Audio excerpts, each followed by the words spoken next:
to begin my presentation this afternoon by talking about what I think is the most important issue in language education, the most important question, and that is, how do we acquire language?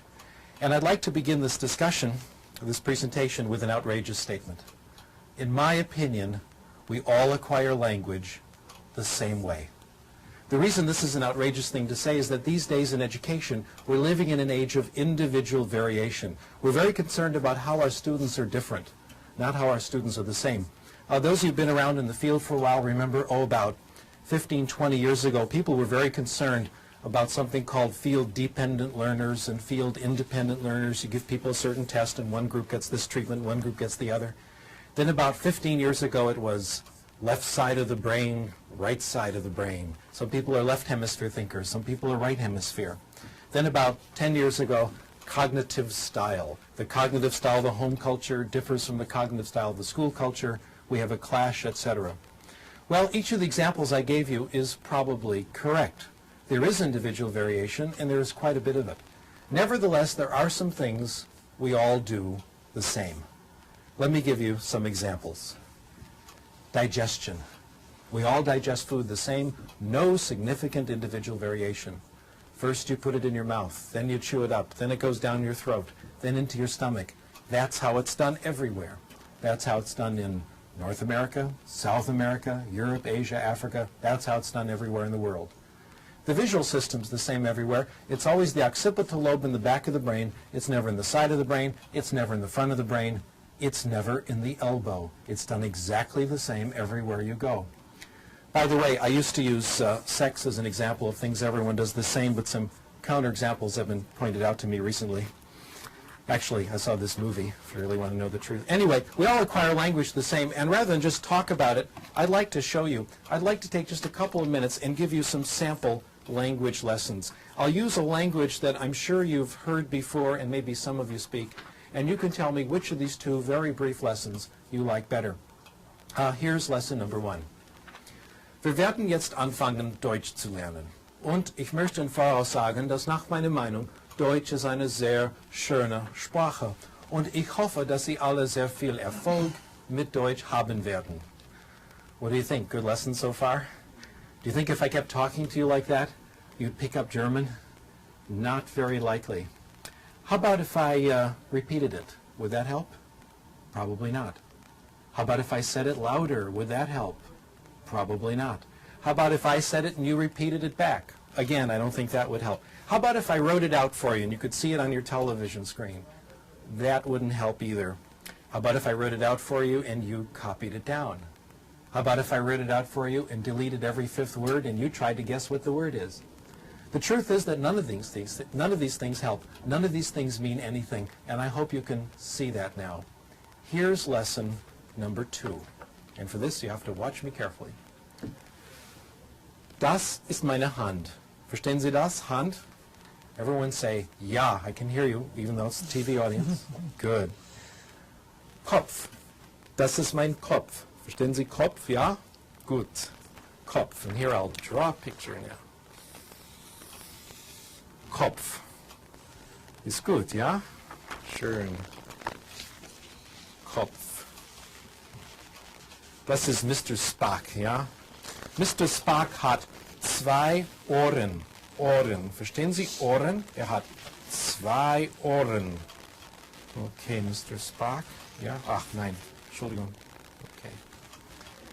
Augen. Verstehen Sie Augen?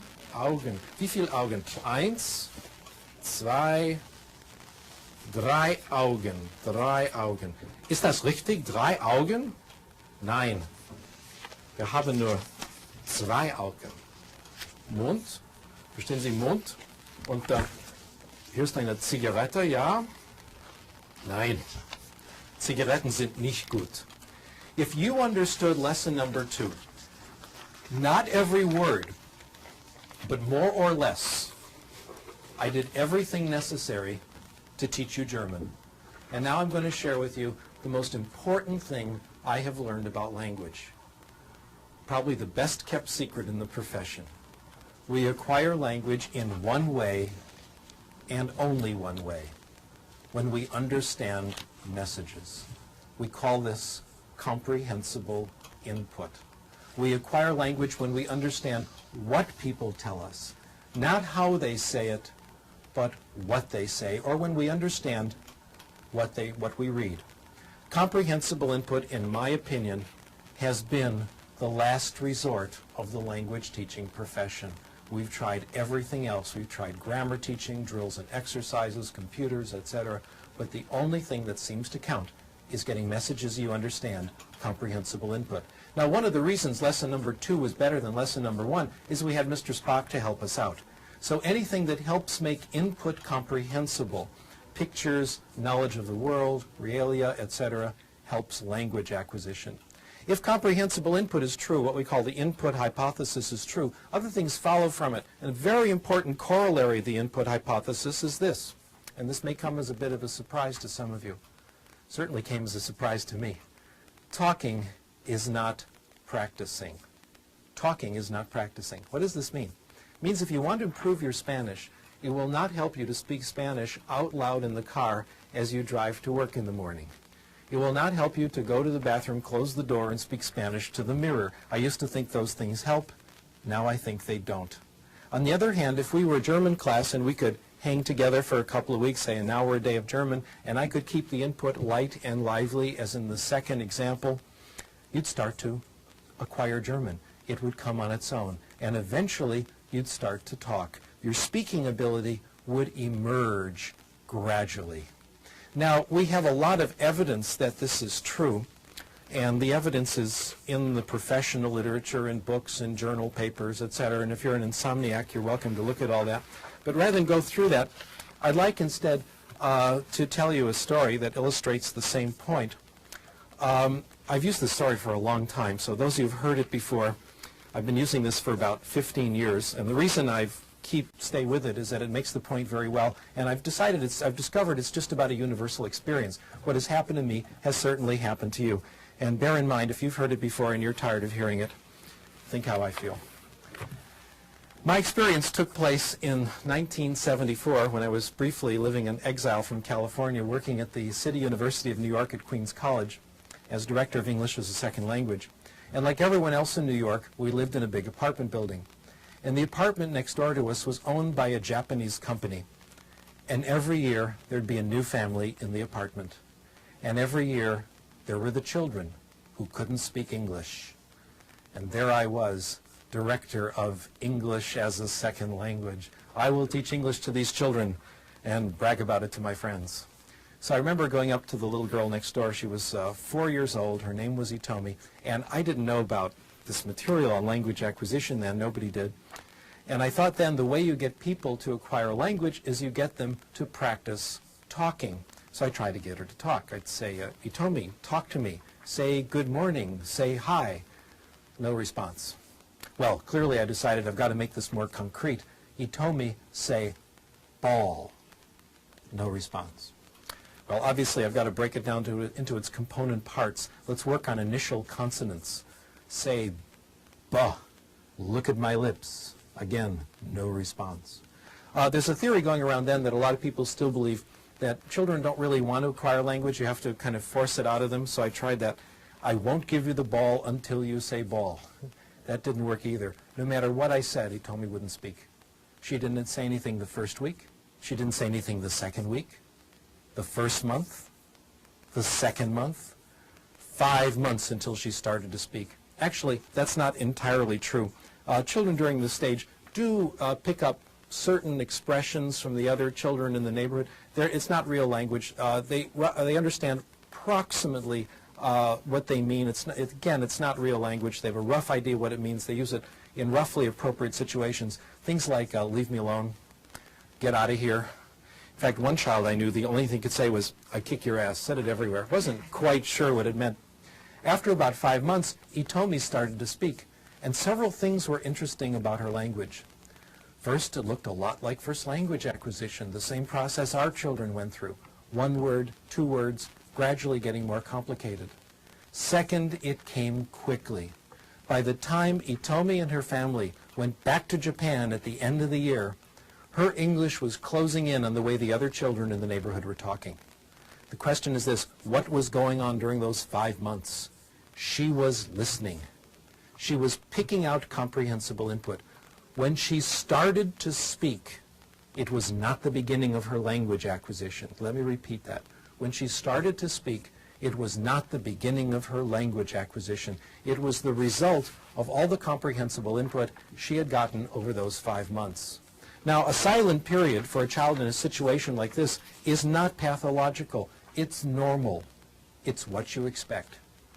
You'd like to have a silent period, wouldn't you? How would it be if you had to study another language, but you went to a class where you didn't have to say anything? Doesn't that sound wonderful? You can talk all you want. You can raise your hand. You can volunteer. But no one's going to call on you. No one's going to put you on the spot. Also, in this perfect class, if the input isn't comprehensible, it's the teacher's fault, not yours. That's how we're doing it now. And the results we're getting aren't a little better than other methods. They're actually much, much better. Before I leave this topic, let me put in a brief commercial message for speaking. I'm not opposed to speaking. I think when students speak, it's fine. But what counts in speaking is not what you say, but what the other person says to you. In other words, when you get involved in conversation, what counts is the input that you can stimulate from other people. So I'm in favor of student speaking, but we have to understand it makes an indirect, a helpful but indirect contribution to language acquisition. I'd like to discuss one more hypothesis before we move on to literacy, and this is a very important one called the affective filter hypothesis. Research in language acquisition has concluded that there are several factors that relate to success in language acquisition, and I'm going to list them here on your screen. One factor is motivation. Students who are more motivated do better in language acquisition. Those of you who study this know that it's a little more complicated than this, but this is a good approximation. Second, self-esteem. Probably the dominant concept today in popular psychology. Students with more self-esteem, more self-confidence do better in language acquisition. Third, anxiety. And here the correlations are negative. The lower the anxiety, the better the language acquisition. In fact, my hypothesis is for language acquisition to really succeed, anxiety should be 0. This has happened to you. Have you ever been in a situation, speaking a language that you may not speak very well, when the conversation gets so interesting, you temporarily forget that you're using another language? If this is happening to you, that's when you're acquiring. When your focus is completely on the message, what the other person is saying, and your anxiety is temporarily gone. By the way, as an important footnote to this, I guess today we say sidebar, as a sidebar to all this, I'm not sure that 0 anxiety is right for everything. I'm sure it's good for a lot of things, but I'm not quite sure how far to push this. Speaking to you as a college teacher, speaking to you as a parent, I'm not all that free and easy. I think there are certain things in school children absolutely must learn. I think my students at the University of Southern California should suffer. We have hard classes, tough requirements. You don't do the work, you're out. I finally learned what they tried to teach us in educational psychology. The amount of drive or anxiety necessary to accomplish a task depends on the task. Sometimes we call facilitative anxiety is okay. I don't believe in torture, but sometimes a little anxiety is okay.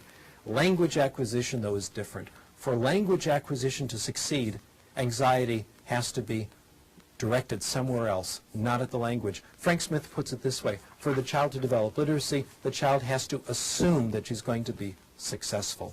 The way we integrate this into the theory is like this. If the student isn't motivated, if self-esteem is low, if anxiety is high, if the student is on the defensive, if the student thinks the language class is a place where his weaknesses will be revealed, he may understand the input, but it won't penetrate. It won't reach those parts of the brain that do language acquisition. A block keeps it out. We call this block the affective filter. Here's how it works. Somewhere in the brain, Chomsky tells us, is a language acquisition device. Our job is to get input into the device. So that's input here. Low motivation, low self-esteem, high anxiety, the block goes up, the filter goes up, and the input cannot get in. This explains how it can be that we can have 2 children in the same class. both getting comprehensible input. One makes progress, the other doesn't. One is open to the input, the other's closed. Let me now try to summarize everything I've said in the last 10, 15 minutes or so, and I'll summarize it in one sentence, and we'll wonder why it took me that long. We acquire language in one way, and only one way, when we get comprehensible input in a low anxiety environment.